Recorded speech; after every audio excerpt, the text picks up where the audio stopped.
Ce week-end, les amoureux de la bande dessinée se sont retrouvés à l'Institut Notre-Dame de Bonne-Espérance à Braine-le-Comte. Il s'agissait d'une première pour cette école. Nous en avons profité pour rencontrer deux auteurs de BD et visiblement, ils apprécient cette rencontre avec le public. Gilles Debeul de Nicolette. C'était une première.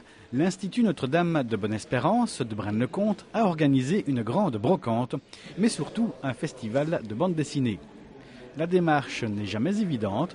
Les organisateurs ont réussi à voir la présence d'un grand monsieur de la BD, le scénariste Raoul Cauvin. C'est important, je veux dire, de rester, nous les scénaristes ou dessinateurs, de rester en contact avec le public parce que je ne crois pas aux critiques BD. Je ne les aime pas, je veux dire, ils me le rendent bien. Par contre, les gens qui achètent vos albums, eux ont le droit de vous dire, bon, ça m'a plu ou ça ne me plaît pas. Alors, il y a des fois, je veux dire, souvent, ça marche. Mais même s'ils me disent, ça, le dernier que j'ai acheté, je l'ai moins aimé, etc., ils ont le droit de le dire. Et moi, ça me sert pour les suivants. Ces dessinateurs, coloristes, scénaristes sont sans cesse sollicités. Mais ils recherchent aussi ces rencontres à caractère familial et à taille humaine. Déjà sortir de chez moi, parce qu'on fait un métier où on est assez isolé, on travaille chez soi tout seul.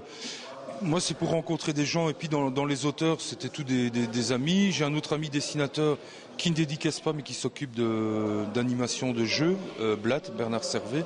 Donc, c'est pour les voir et aussi rencontrer le public, quoi. On n'a pas l'impression qu'il y a un peu un business de la dédicace, qu'il y a des gens qui viennent que pour ça. Et parfois, c'est un petit peu la corvée pour le dessinateur, non ? Ben, la dédicace n'est jamais une corvée. Moi, par exemple, ma plus grande satisfaction, c'est quand je fais une dédicace pour un enfant qui ne me connaît pas. Et je vois son sourire quand il reçoit le dessin, et là je suis payé. Là c'est la grande satisfaction. Mais effectivement, il y a, quand vous dites business, je dirais même une espèce de trafic. Il y a même des gens, et je vous assure que c'est vrai, qui envoient leurs enfants se faire dédicacer des albums, et directement c'est vendu sur un site eBay, pour pas le citer, ou dans les brocantes. Et là effectivement, mais on les repère, on les connaît. Et donc du coup, on se méfie un peu, quoi.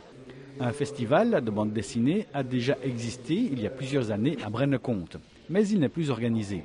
Idem pour la rencontre BD du Rue qui a rencontré un franc succès pendant plus de 15 ans. Les dessinateurs délaisseront-ils la région du centre ? Pas certain.